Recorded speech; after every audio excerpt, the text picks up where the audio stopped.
Olá, bom dia a todos que nos estão a ouvir. Sejam bem-vindos ao primeiro episódio do podcast O Bom, o Belo e o Verdadeiro. Nós somos 3 colegas de filosofia.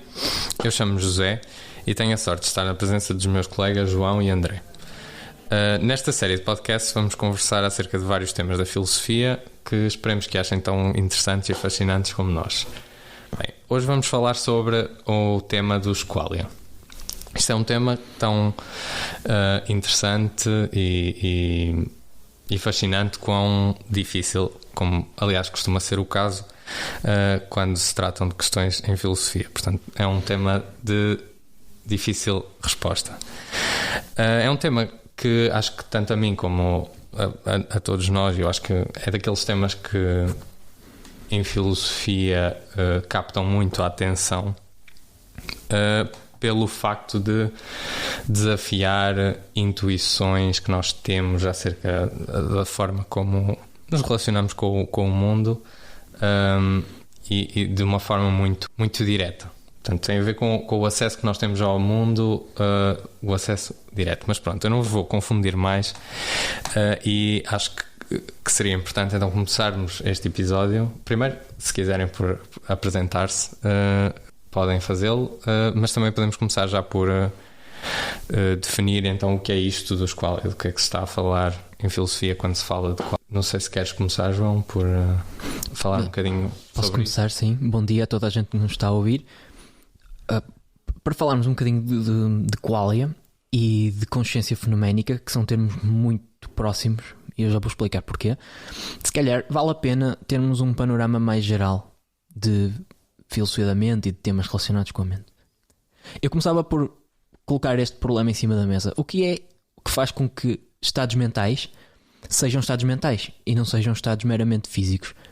Pensemos, por exemplo, na diferença que existe entre, por um lado, coisas como a crença de que 2 mais 2 são 4, ou um desejo de beber água porque temos sede, ou uma forte dor no joelho, e, por outro lado, eventos meramente físicos, como por exemplo a chuva. Ou se não quisermos falar de fenómenos naturais que ocorrem fora de nós, pensemos por exemplo na digestão, que é algo que ocorre no nosso corpo biológico. O que é que difere estados mentais destes estados que podemos chamar meramente físicos? Qual é a marca do mental? E aqui os filósofos têm tentado debater esta questão e é muito mais difícil de chegar a uma resposta definitiva do que aquilo que possa à primeira vista parecer.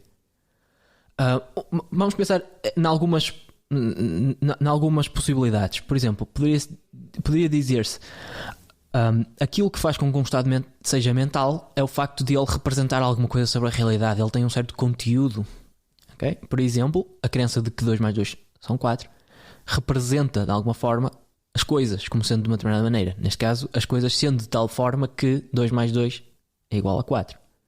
O problema é que parece que existem certos estados mentais que não representam nada. Isto é controverso, que eu estou a dizer, como qualquer coisa que nós vamos dizer neste podcast é controverso. No entanto, pensamos, por exemplo, na dor. Eu já falei do caso da dor e posso repetir outra vez. A dor não parece representar as coisas como sendo de uma determinada maneira. Não estou a dizer dogmaticamente que não faz, mas à primeira vista parece não fazer. O que outras respostas é que podemos ter? O que é mental? Outros filósofos tentaram mais numa veia funcionalista, no espírito funcionalista, tentaram dizer aquilo que faz com que o estado seja mental é a forma como ele está relacionado causalmente com outras coisas. É o facto de cumprir um certo papel causal numa teia causal complexa, suficientemente complexa para até se poder dizer que existe processamento de informação, e essa teia causal é algo que serve como intermediário entre estímulos sensoriais e comportamento. Ora, se isto é o que, por exemplo, só para vermos uma virtude dessa teoria, é que se os estados mentais são apenas isso, então estados de muitos tipos diferentes, incluindo estados físicos, poderiam ser estados mentais. Esta proposta tem sido defendida por muitos filósofos e tem sido bem argumentada por muita gente. No entanto, um número também muito grande de filósofos tem dito que há aqui algum problema em definir desta forma o mental. eu não digo que esta definição de mental não captura algo importante e um conceito bastante importante, que até pode ser o conceito mais relevante até cientificamente de mental ou de psicológico. No entanto, tem sido enfatizado por muitos filósofos que há qualquer coisa que se deixa de lado nesta definição, que é o lado experiencial de ter estados mentais. Ou seja, o aspecto dos estados mentais que faz com que exista algo como é estar em primeira pessoa nesses estados mentais.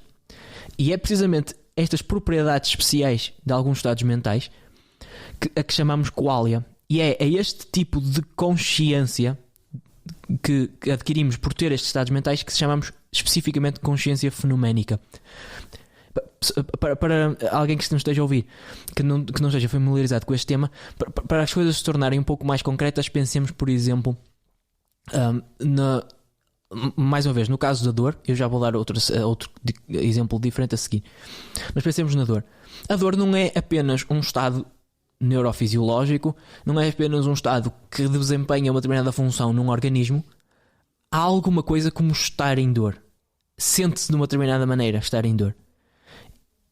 E esta característica da dor é extremamente difícil de trabalhar filosoficamente, de explicá-la como algo físico ou funcional. Já depois vamos abordar melhor estes temas.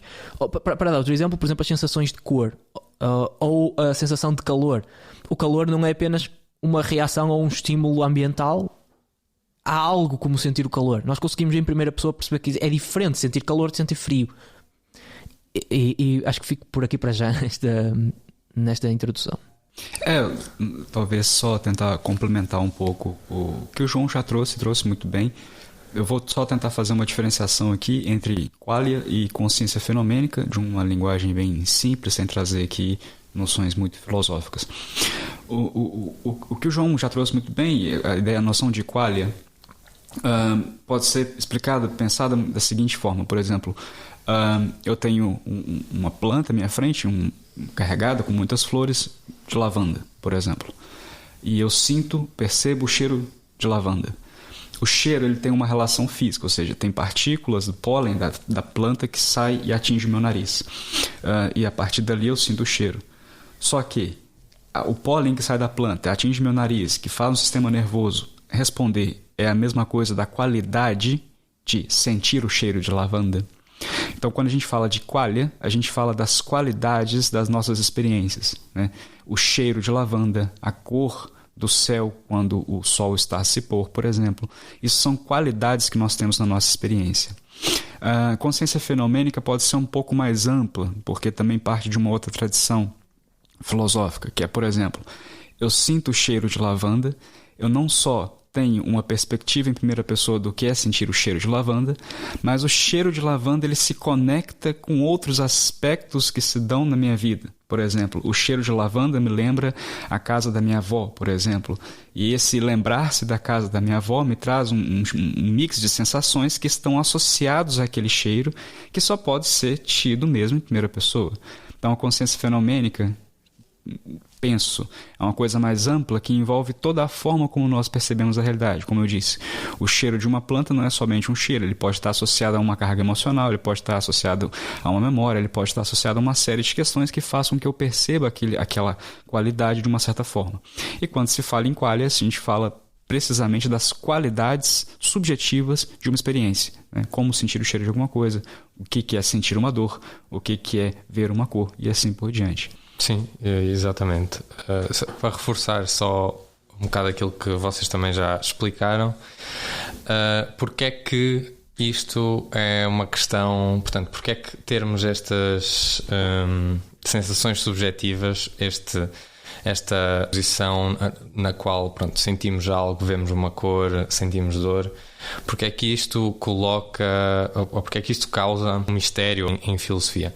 Porque parece, e como o João estava a explicar e bem, que existe algo que fica sempre de fora quando nós tentamos dar uma explicação puramente objetiva de certas coisas que são experiências que todos nós temos. Portanto, se nós tentarmos explicar, e isto é o exemplo mais clássico, que é o exemplo da cor, tentarmos explicar, que remonta àquele artigo em que se fala de uma cientista que está num quarto e que não tem acesso a nenhumas cores, de forma subjetiva. Mas pronto, a ideia é, se nós tentarmos explicar o vermelho, nós podemos descrever de forma objetiva, portanto, onde é que o vermelho se encontra no espectro de radiação, em que condições é que um ser humano tem que estar para percepcionar esse vermelho, e portanto nós podemos fazer uma descrição mesmo exaustiva de tudo o que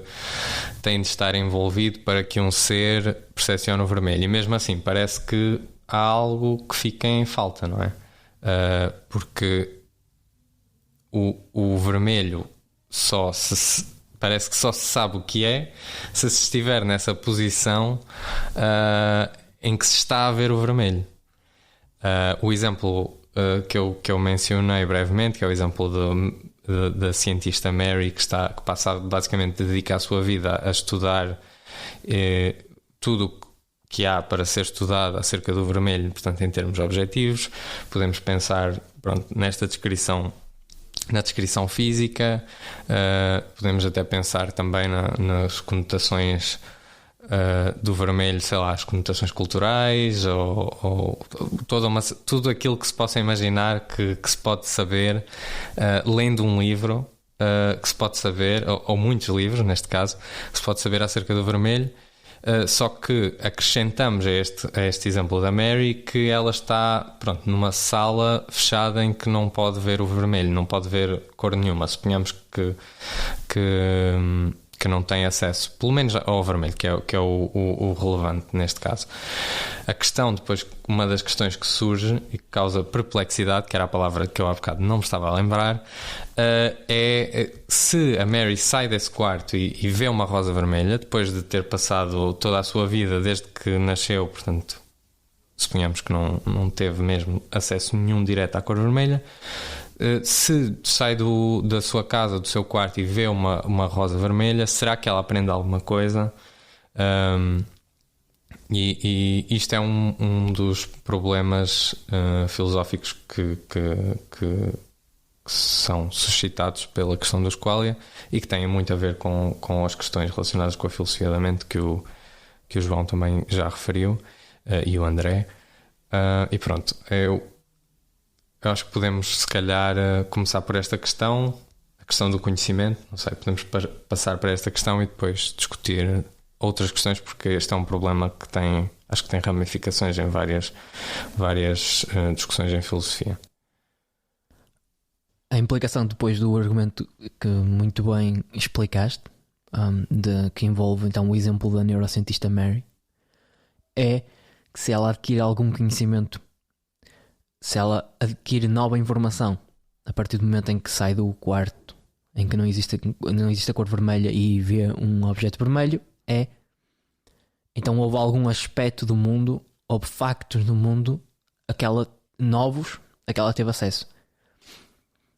Portanto, o qual, peço desculpa, fiquei no singular, qual é plural, o qual da experiência de vermelho, o caráter fenoménico da experiência de vermelho não é identificável, segundo este argumento, claro que isto é controverso, com qualquer propriedade física ou fisicamente redutível, aqui deixando um bocadinho esta classe um bocadinho mais ampla, da experiência de vermelho. Portanto, seria esta a implicação. Aí cairíamos num dualismo em que existem propriedades mentais que simplesmente não são propriedades físicas.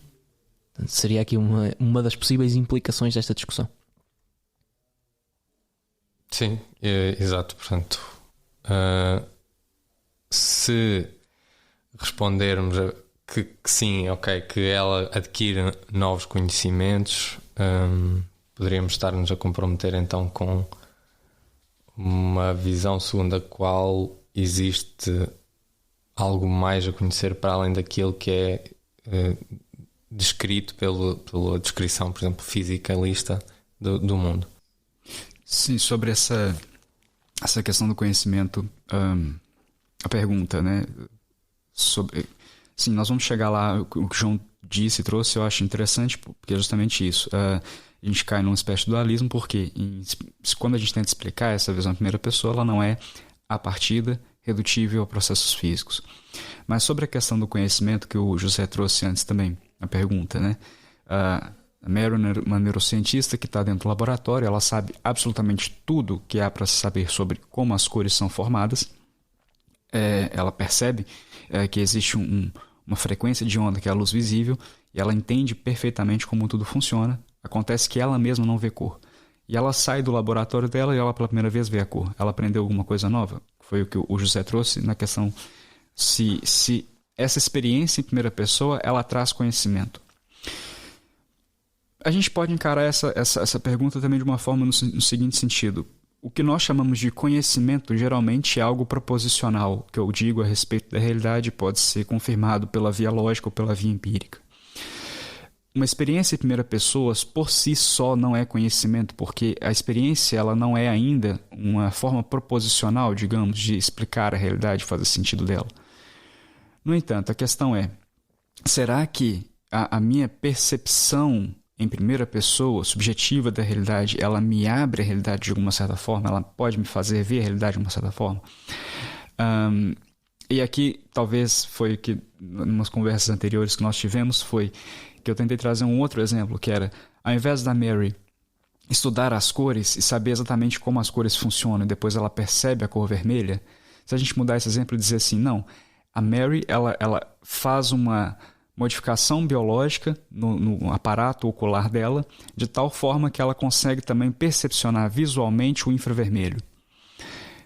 Nós, seres humanos normais, não somos capazes de ver o infravermelho, apesar da gente saber que ele está lá. O micro-ondas ele funciona no infravermelho. O James Webb hoje em dia ele capta a imagem no infravermelho. A gente sabe que ele está lá, mas nós não vemos. E a minha questão é, se a gente passasse a ver o infravermelho, será que a gente veria conexões diferentes no mundo? Um outro exemplo que eu posso trazer. Pesquisas recentes mostram o seguinte, plantas quando crescem, elas literalmente fazem um barulho, que à medida em que a árvore cresce, ou qualquer planta cresce, ela vai formando bolhas de gases dentro dela, e quando ela espelha essa bolha de gás, quando essa bolha de gás sai, ela faz um barulho, literalmente um som.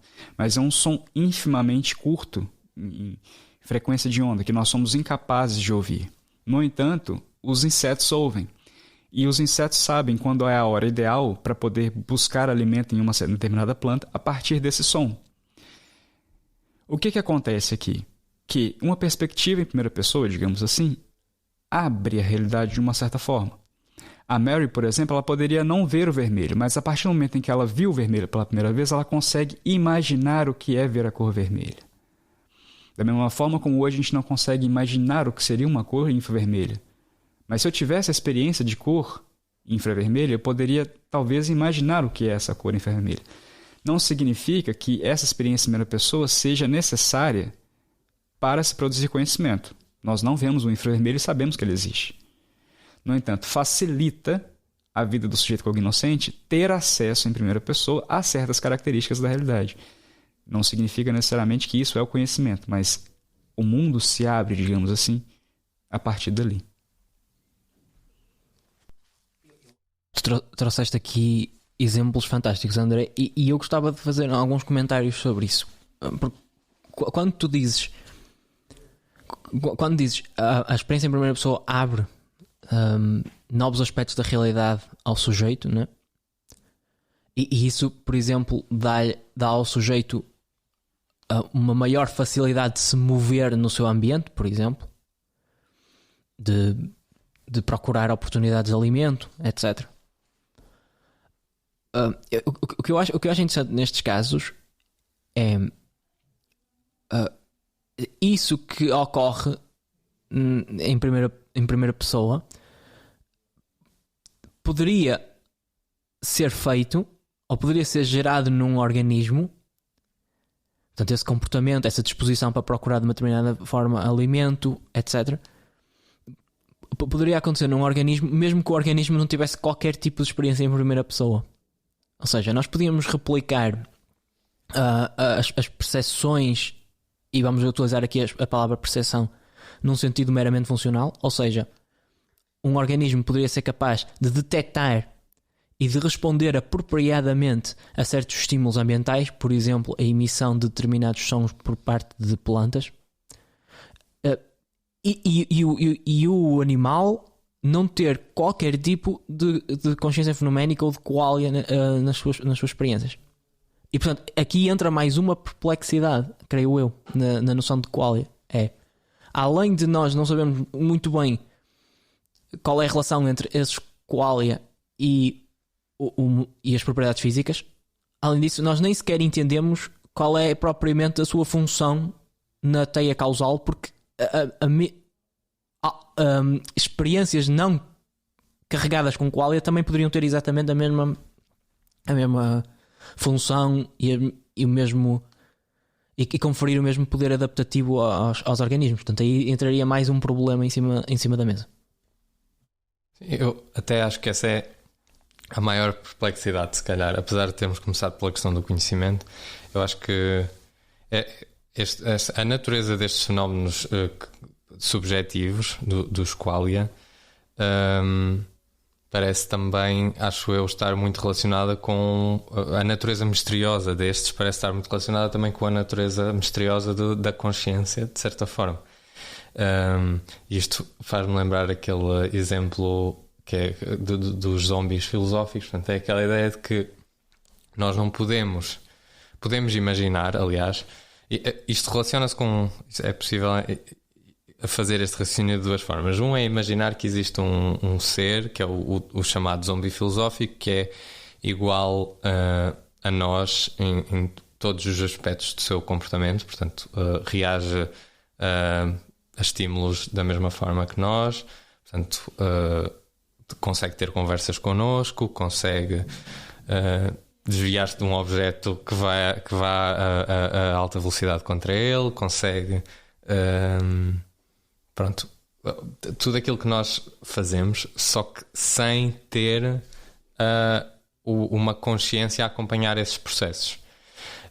E eu acho que este caso é intuitivamente plausível para a maioria das pessoas, também se pensarmos, por exemplo, na questão da inteligência artificial e da forma como as pessoas facilmente aceitam que pode existir uma forma de inteligência artificial muito avançada que é capaz de ter conversas estimulantes com pessoas, que é capaz de cumprir tarefas e fazer tarefas complexas, cálculos, e como eu estava a dizer, mesmo assim não ter uma experiência subjetiva dessas tarefas e desses diálogos e tudo o que está a acontecer. Portanto, se pudesse então fazer um comentário àquilo que estavas a dizer, José, acho que trazeres a discussão sobre a inteligência artificial e o exemplo dos zombies, que de certa forma estão ligados e são relevantes em conjunto, abre. Normalmente, quando se está a falar sobre isso e quando se está a discutir sobre isso, muitas vezes creio que a palavra consciência adquire muitos significados possíveis e é aplicada a um amplo conjunto de coisas que muitas vezes não facilita minimamente a discussão. E portanto, aquilo que se calhar podemos tentar fazer é perceber onde é que está exatamente o problema e onde ele não está. Por exemplo, só para concretizar um bocadinho aquilo que eu disse, imaginemos então um sistema, podemos chamar de inteligência artificial, que reage de uma forma, um robô, que reage de uma forma muito semelhante àquela como nós reagimos aos estímulos ambientais. Portanto, se calhar, se estivéssemos a olhar de fora, não iríamos conseguir perceber a partir do comportamento do sistema que ele é diferente de nós, ou que não tem o mesmo tipo de mentalidade que nós. Ora, aquilo que eu acho parece-me óbvio que num certo sentido esse sistema tem consciência, ou tem conhecimento, tem percepções, num certo sentido, num certo conceito de consciência, percepções e autoconhecimento, por exemplo, e autoconsciência, e essas coisas existem. A questão que me parece ficar completamente ainda em aberto é se ele tem um apercebimento em primeira pessoa de tudo isso, não é? Porque processamento de informação ele tem, estrutura complexa funcional a decorrer naquilo que seria o equivalente nele a um sistema nervoso central, ele também há de ter. Agora, se isso gera algum tipo de experiência, é que é uma questão que eu nem sei como começarmos a tentar resolver. Portanto, eu falei em consciência, mas se calhar teria dito melhor se tivesse dito consciência fenoménica, porque é aquela que está mais relacionada com os qualia. É essa que realmente fica em aberto, tanto no caso do zombie filosófico como no caso da inteligência artificial. Ok, se calhar faz-me sentido que se tenha que dizer que tem que haver algum tipo de consciência para que haja percepção, mas pode ser uma consciência que não é exatamente aquela que nós temos. Porque que eu introduzi esta distinção, esta espécie de análise conceitual? Porque muitas vezes depois, quando se começa em discussões concretas sobre se uma inteligência artificial pode ter ou não consciência,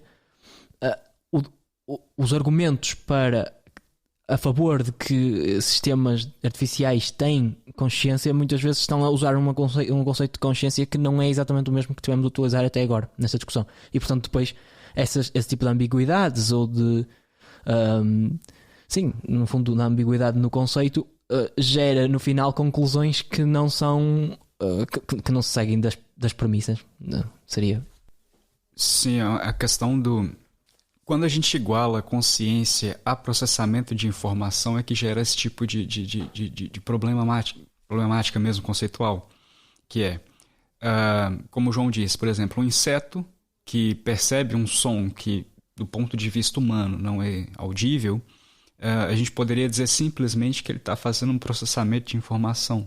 Né? Ele é como se fosse uma pequena máquina programada para receber certos estímulos e ele computa aqueles estímulos e vai atrás dele.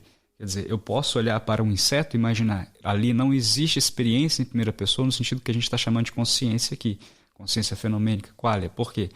Porque ele apenas faz um processamento de informação. A mesma coisa se daria na inteligência artificial. Até que ponto uma inteligência artificial ela só processa informação, só computa informação, e até que ponto ela passa a ter uma experiência em primeira pessoa. E essa é a dificuldade justamente de se estudar o que é a consciência, seja num plano filosófico, seja num plano científico. Né? Como que eu tenho a certeza de que existe essa consciência fenomênica em outros organismos, em outros, robôs, a inteligência artificial, em outros objetos? Né? Como que eu posso afirmar com certeza que ali existe uma consciência fenomênica? Acho que talvez, em alguns animais é mais fácil a gente perceber que existe uma consciência fenomênica. Por exemplo, uma resposta de um animal a ficar triste por algum motivo que seja. A gente tende a atribuir ali uma consciência fenomênica. No sentido de ficar triste é parte de alguma consciência que tem essa noção de qualia. Eu crio uma inteligência artificial e ela responde tal como um cão responde. Pode ser simulado. Exato. Eu posso simular a resposta de um animal em uma máquina. E aí a máquina responde literalmente da mesma forma que o animal responde. E aí eu me pergunto, mas a máquina então também possui essa consciência fenomênica? Do ponto de vista da primeira vista que a gente lança nisso aí, a gente vai dizer, não, uma máquina não tem uma consciência fenomênica tal como um animal. E aí vem o ponto de tentar clarificar o que é exatamente essa consciência. Será que a consciência ela se limita a um processamento de informação e à medida em que a gente vai processando essa informação a gente tem consciência fenomênica? Ou ela não, é uma coisa que pode estar muito ligada ao processamento de informação, mas ela não é unicamente o processamento de informação? Daí vem as dificuldades de se criar uma explicação para a consciência que unifica, por exemplo, o que acontece de maneira causal física com o que é sentido perceber em primeira pessoa. Qual a relação necessária que há entre esses dois? Sim, eu acho que mesmo em relação a outras pessoas não existe um teste para sabermos. Nós assumimos, e eu acho que fazemos muito bem em assumir, e faz todo o sentido, mas que assumamos que as outras pessoas têm uma percepção subjetiva e que têm qualia, que têm esta consciência fenoménica, mas não existe nenhum teste que nos permita saber com certeza que o tem. E na realidade, depois, os critérios que nós utilizamos para determinar se esta consciência fenoménica existe ou não são critérios objetivos. Portanto, tem a ver com, sei lá, o funcionamento do cérebro. Quando falamos de outras espécies, como estavas a dizer, André, há certas espécies que nós consideramos que são, ok, estes devem ter consciência fenoménica. Por exemplo, um cão, ok, tem consciência fenoménica, provavelmente sim. Um gato também. E em que é que nós nos baseamos? Baseamos-nos, bem, podemos basear no comportamento. E acho que na prática é nisso que as pessoas maioritariamente se baseiam, mas também nos podemos basear na descrição mais científica de como é que funciona o cérebro de um cão. Tem muitas coisas que são comuns ao cérebro humano, por isso, e que nós consideramos que são, no cérebro humano são as partes ou o funcionamento responsável pela percepção e portanto, tudo isto que nós associamos à consciência fenoménica, apesar de ser uma relação um bocadinho misteriosa. Portanto, o problema duro da consciência,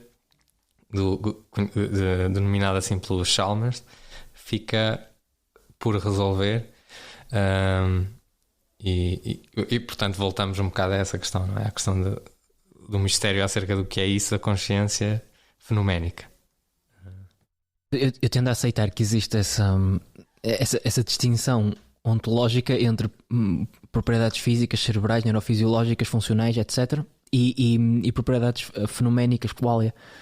No entanto, e como vocês já adiantaram, e muito bem, alguém que defenda isto terá problemas bastante sérios em termos epistemológicos, porque se os critérios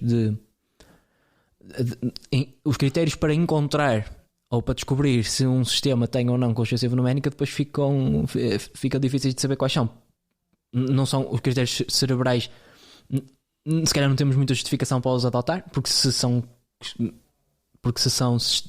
propriedades distintas, nada nos garante que ter um cérebro com determinada estrutura dá origem ou garante que esse sistema também tem consciência fenoménica.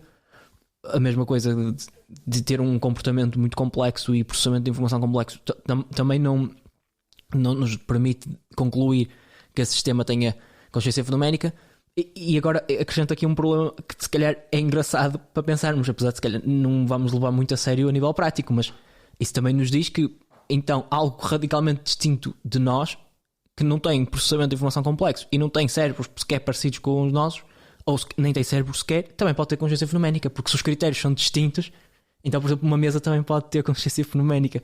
Claro, eu estou aqui a criar um cenário cético, não é? Seria aqui algo que não é para considerar seriamente em termos teóricos. No entanto, parece-me ser uma consequência a qual tenho que admitir que se segue daquilo que temos vindo a discutir. Essa tal possibilidade. Sim, definitivamente. E acho que, por exemplo, pode-se pensar numa mesa, podemos pensar em sistemas de inteligência artificial já mais ou menos desenvolvidos. Não temos portanto, se esta relação entre a descrição mais objetiva e a subjetiva não tem uma ponte suficientemente robusta, nós podemos sempre pôr essa possibilidade. Eu acho que também é interessante e se calhar agora para concluirmos esta discussão, relacionar com a questão ética, porque eu estava aqui a pensar que esta questão da consciência fenoménica também é muito relevante para a forma como nós nos relacionamos eticamente, porque um robô, por exemplo, pode ter pode ter as expressões de dor, pode até estar super desenvolvido e, portanto, se eu dou um pontapé no robô, ele grita, fica zangado. Mas se não existe ali uma consciência fenoménica de dor associada, não há uma base sólida para um dever ético de não magoar o robô. Neste caso, porque ele nem sequer se conseguiria magoar, porque magoar implica dor. Então acho que também é interessante como é que como é que estes temas se relacionam, como é que algo que, pronto, é tão... Se nós levarmos a sério esta dúvida cética, é tão difícil de perceber onde é que acaba e onde é que começa a consciência fenoménica. Como é que isso depois nos poderia também guiar na prática em termos éticos, visto que não saberíamos então quais são os seres ou objetos até passíveis de serem incluídos neste jogo de direitos e deveres éticos e deveres morais. O João trouxe uma questão interessante ali, que é do panpsiquismo, que é justamente, né, de onde vem o panpsiquismo, não de onde ele vem, mas onde ele se situa nesse debate. O José trouxe ali o problema difícil da consciência, que é, a gente tem processamento de informação em coisas físicas, né, seja inteligência artificial ou organismos, e em certos organismos a gente vai considerar que existe ali também a consciência fenomênica que estamos a tratar aqui nesse episódio.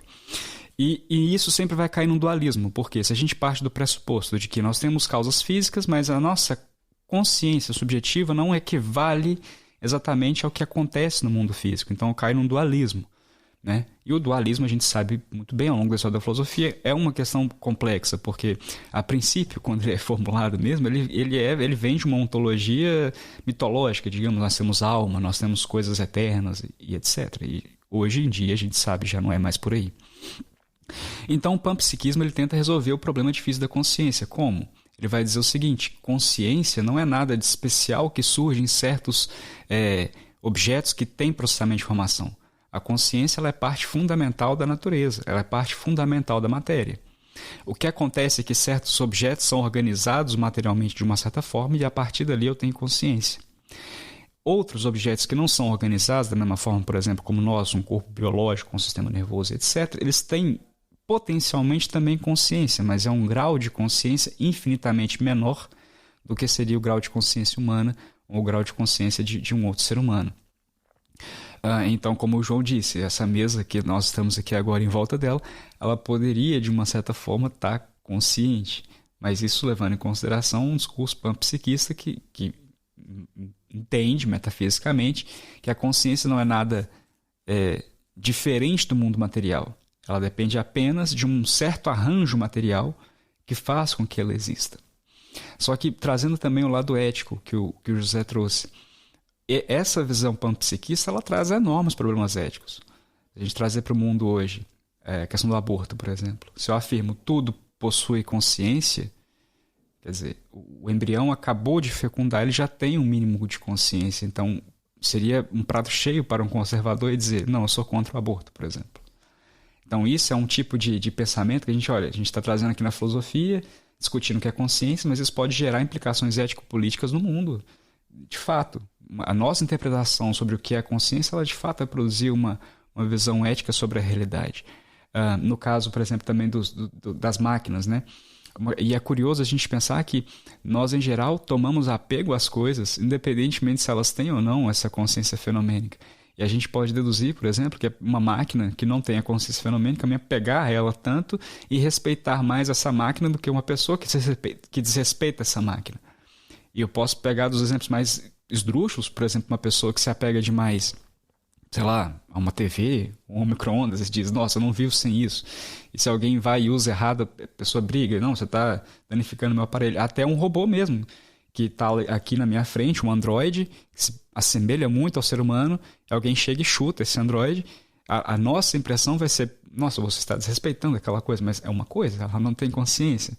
Mas nós, seres humanos, tendemos a digamos, a fornecer, né, a conceder esse tipo de consciência a coisas que geralmente não tem. Eu posso me apegar sentimentalmente a uma coisa que não tem consciência e imaginar, através do meu apego a essa coisa, de que ela tem uma consciência, de que ela poderia estar sofrendo. Como, por exemplo, um robô humanoide. Mas, enfim. Ou aí também podes ver esse objeto como uma extensão de ti próprio e, portanto, o desrespeito para esse objeto é como se fosse um desrespeito para ti, ou é mesmo. João, não sei se queres dizer alguma coisa acerca desta última questão, assim, antes de concluirmos. Faria duas considerações. Uma sobre a questão ética e depois só um um apontamento final sobre a questão mais teórica, só para ficar uma clarificação, mas começando pela questão ética que tu muito bem levantaste. Eu não consigo discordar de nada do que tu disseste, basicamente, sobre a ética, sobre a implicação ética destas discussões sobre a consciência fenoménica e, de certa forma, sobre o cair um pouco num não-fisicalismo, mesmo que não seja antifisicalismo ou dualismo, mas pelo menos num não óbvio fisicalismo sobre a consciência. Começamos a ter esse tipo de problemas, ou não funcionalismo também. Mas eu creio que não há aqui princípios éticos, digamos, gerais que sejam afetados. Seria esta a minha intuição hoje. Ou seja, os princípios éticos que estão em jogo já estão aceites, digamos. O que não está, o que ainda não sabemos muito bem é como partir desses princípios éticos para a aplicação a casos concretos. Ou seja, eu creio que nós já concordamos que causar sofrimento, e sofrimento aqui deve ser um conceito encarado, creio eu, fenomenicamente. Tem que haver algo como um ser que sofre, que tem sofrimento e dor. Que causar sofrimento injustificadamente é errado. Okay? Portanto, aqui o problema que nós temos é até onde é que, não é? Até onde é que temos que aplicar isso. Portanto, a minha contribuição era apenas esta, porque no fundo tenho mais dúvidas do que certezas quanto a isso. Quanto a como depois de resolver o problema específico da inteligência artificial e por aí fora. Sim, é perceber a quais se aplica, e para perceber isso também é preciso saber quais é que têm consciência fenoménica, e claramente é difícil chegar a uma resposta conclusiva acerca disso. Eu posso pensar assim: é errado infligir dor àquele organismo que é capaz de sentir dor. Então é partindo desse pressuposto que eu imagino é extremamente errado, imoral, antiético agredir animais, por exemplo. Mas se eu parto do pressuposto, por exemplo, o inseto, ele não tem consciência fenomênica, ele só tem o processamento de informação, quer dizer, tanto faz, então, eu posso matar um inseto.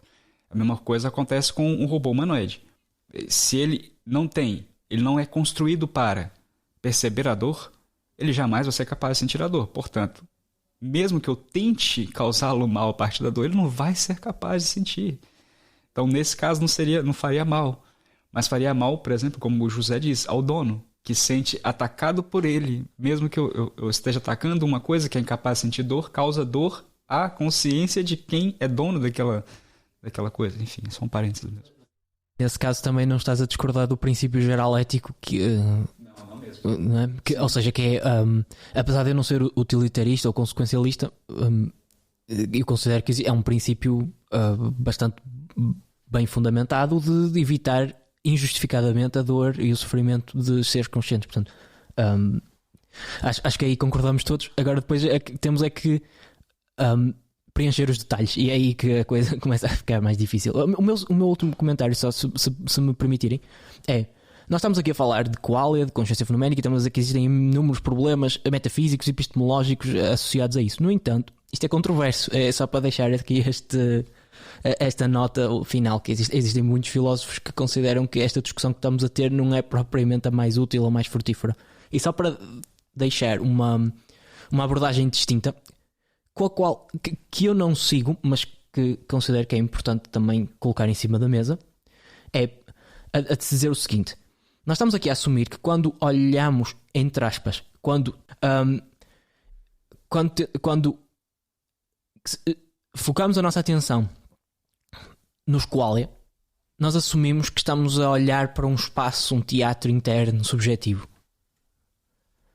e que as propriedades que estamos a descobrir aí são propriedades intrínsecas aos estados mentais, ou seja, que estão na natureza dos próprios estados mentais, na natureza intrínseca dos estados mentais, ou pelo menos da nossa mente. Muitos autores, por exemplo, dizem que isto não é verdade, ou seja, que quando nós estamos atentos aos nossos qualia, aquilo que estamos realmente a ver são propriedades dos objetos externos, que a mente é transparente para os objetos externos. É transparente, ou seja, através dos nossos estados mentais nós estamos a ver o mundo do exterior, em que não há ali um visualizador do próprio estado interno, digamos assim. ok? Portanto, aí tudo aquilo que tivemos aqui a discutir e as intuições que estávamos aqui a discutir deixam de ter a mesma força. Não é que eu concordo com esta posição, acho que esta posição tem os seus problemas, mas deixava só aqui para depois para discussões futuras também. Sim, sim, de facto, nós se calhar em relação a isto até temos intuições bastante parecidas, o que não quer dizer que seja o único tipo de posição disponível para pessoas acerca da questão dos qualia. Portanto, se calhar um dia era bom termos um convidado que tivesse intuições radicalmente diferentes de nós para a discussão também continuar. Seria interessante. Sim, acho que podemos fazer uma segunda parte e criar uma dinâmica interessante. Se eu pudesse trazer algumas posições, assim, bem resumidamente, complementando o que o João trouxe também, que é interessante. Por exemplo, quando a gente fala em qualia ou consciência fenomênica, no geral nós não estamos falando do teatro cartesiano, né? Se não me engano é Dennett que traz o teatro cartesiano, que é, nós não temos um ego ou uma mente ou um eu ou uma alma, digamos assim, que usa do corpo para percepcionar o mundo externo. Não se trata disso, né? É como o João disse, a mente é transparente e ela é parte de um corpo que está respondendo ao seu ambiente. Nossa, me fugiu agora o último ponto. Eu estava na ponta da língua, me fugiu, mas pode continuar aí depois. Não há problemas. Por exemplo, aqui temos talvez um ponto em que há aqui uma discussão ou uma discordância possível que podemos explorar em episódios seguintes, por exemplo, porque o André neste momento referiu a mente é um corpo que reage ao ambiente externo. Eu discordaria disso. Não vou agora adiantar mais pormenores. Sim, o que eu quis dizer, é no sentido de que não existe uma essência metafísica, digamos, que é completamente diferente do corpo, né? É o tal do teatro cartesiano. Não existe um ego que recolhe as percepções e a partir dali é que a gente pode chamar de consciência. Uma outra visão sobre isso que o João também disse, a gente poderia trazer alguém aqui, eu concordo, trazer pessoas que estejam comprometidas com as teses é sempre mais interessante, porque as pessoas defendem com mais paixão, elas defendem com mais vontade. Mas, por exemplo, o materialismo eliminativista, ele vai negar que exista consciência, ele vai negar que exista percepções em primeira pessoa, né? Tudo isso é o que nós chamamos, como o João bem disse, não é o nosso tema aqui não é um consenso, muito pelo contrário. E vão existir filósofos que vão dizer, olha, o que nós chamamos de consciência fenomênica, capacidade sentidora, capacidade de se entristecer e etc., nada mais é do que uma ilusão causada pelo próprio corpo enquanto ele percebe as coisas. É a forma como o nosso aparato biológico está disposto que faz com que isso seja assim, mas não significa que exista uma ordem superior, digamos assim, de elementos ou entes metafísicos que sejam completamente diferentes e que formam a mente ou a consciência. Então, a gama de posições sobre o que é a consciência, ou o que são os qualias, ou o que é essa mente fenomênica, são enormes. Desde posições dualistas, que vão afirmar que, olha, a mente é completamente diferente do corpo, e aí dentro desse dualismo a gente tem, por exemplo, o epifenomenalismo, que é a mente ela é um produto do corpo, é diferente do corpo, mas ela não causa nada no corpo. Sim, o corpo causa alterações na mente, no ego cartesiano, se quisermos assim dizer, mas depois o ego cartesiano não responde. Exato. E aí vem o problema, por exemplo, como que nós explicamos o placebo? Como que, por exemplo, se eu estou extremamente triste ou ansioso, isso me dá dor de barriga? Qual que é a lógica que se eu tenho um corpo físico que produz a mente, mas a mente não produz nada de volta no físico? Então, como que eu explico que uma coisa sentimental que está na minha mente apenas, ou uma crença que está na minha mente, como tomar um placebo, pode afetar o meu mundo físico? E aí que eu acho que é difícil para o epifenomenalismo explicar. Então, parece às vezes que se a consciência ou a mente for algo diferente do físico, tende a haver uma relação de interligação entre os dois. Eles estão imbricados um no outro. Tanto o físico produz a mente, como a mente também é capaz de alguma forma alterar o físico, mas não tem nada de místico aqui, é só uma relação mesmo entre a mente e o próprio corpo. E aí, de novo, a gente vai cair em questões dualistas que muitos filósofos vão tentar resolver a partir da via materialista, que é negar a consciência, ou dizer que a consciência está permeada em toda a matéria do universo e vai depender somente da forma como ela se organiza, essa matéria se organiza e assim produz consciência. É um tema muito complexo, porque seja de qualquer lado que a gente for, ou a gente vai negar a consciência, ou a gente vai dizer que existe um certo tipo de dualidade que não pode ser plenamente explicado pela via científica, pela via funcionalista empírica, digamos assim. Para completar também aí a lista de opções, digamos, não fisicalistas que enunciaste, uma posição historicamente, que foi defendida historicamente, foi também o paralelismo. Quer dizer que existem propriedades físicas, existem propriedades mentais, conscientes, elas não interagem entre si. No entanto, a série causal de propriedades físicas, de eventos físicos, corresponde de uma forma perfeita com a série de eventos conscientes. Portanto, seria outra. Claro, isto tudo numa visão. Os autores que defendiam isso tinham uma visão não naturalista do mundo. Provavelmente teria que haver algo que garantisse essa harmonia entre as duas cadeias causais, digamos. Pois, senão era uma grande sorte estarem as duas em sintonia. Bem, claramente nós temos aqui muitas opções ainda e muita questão que podemos explorar acerca deste tema. Infelizmente já não temos muito tempo, ou na realidade não temos nenhum, até já passamos do tempo. Assim, só assim muito rapidamente, e depois se calhar dou oportunidade a esta sessão, só em defesa do epifenomenalismo, queria dizer em relação àquilo que tu referiste como que seria um possível contra-exemplo, que eu estava aqui a pensar numa forma de defender o epifenomenalismo da questão não dos placebos, não, mas da questão ok, sinto-me triste, ansioso, e isso dá-me dores de barriga. O que um epifenomenalista poderia dizer é que aquilo que eu sinto como tristeza é também um estado físico esse que corresponde a esse estado mental fenoménico, que é a sensação de tristeza, mas que é esse estado físico que corresponde a esse estado fenoménico que vai causar o estado físico que é acompanhado do estado fenoménico da dor de barriga. Ou seja, se tivéssemos uma visão paralelista, isto também funcionaria mais ou menos, não é? Tinhas a cadeia de baixo e a cadeia de cima, e pronto, não sei se na visão epifenoménica não funcionaria também visto assim. É que me parece estranho assim. Por exemplo, se eu afirmo, vamos supor, eu peguei o vírus da gripei, e aí eu passo a sentir, fenomenicamente falando, quais os sintomas da gripe. Então aí sim, nessa perspectiva, eu penso, olha, eu tenho uma causa física que vai gerar um movimento físico no meu corpo, que a partir dali gera uma sensação física específica.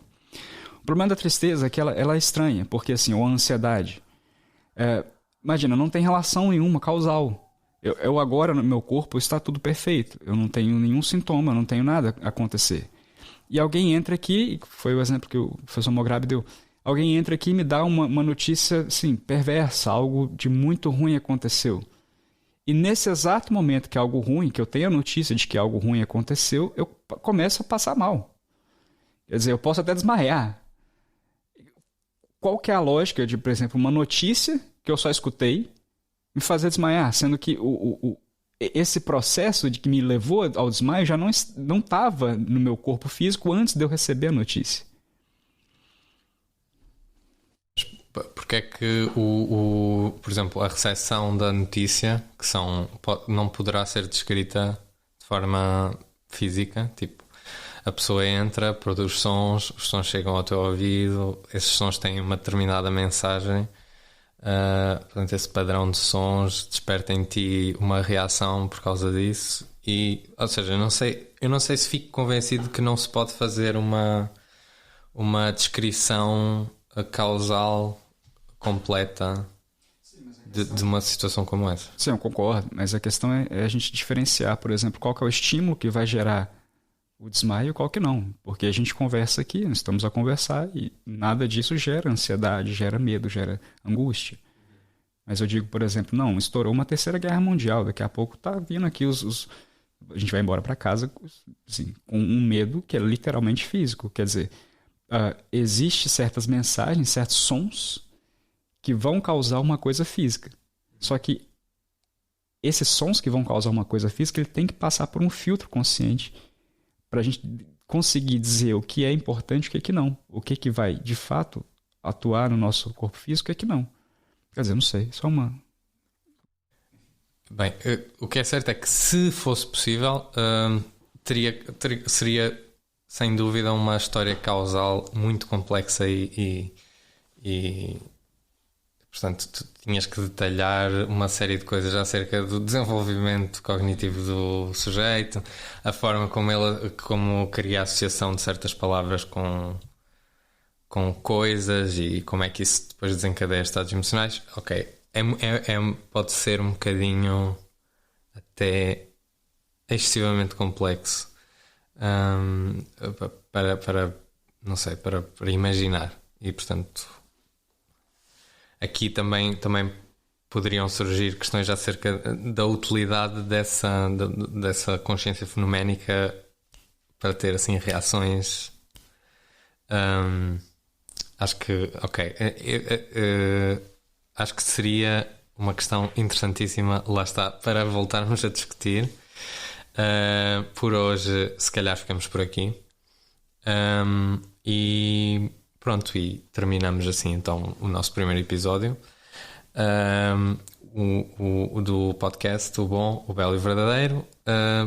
Obrigado a todos que nos ouviram até ao fim e esperemos que nos voltem a encontrar e ouvir em breve. Obrigado, João, obrigado, André, e pronto, até à próxima.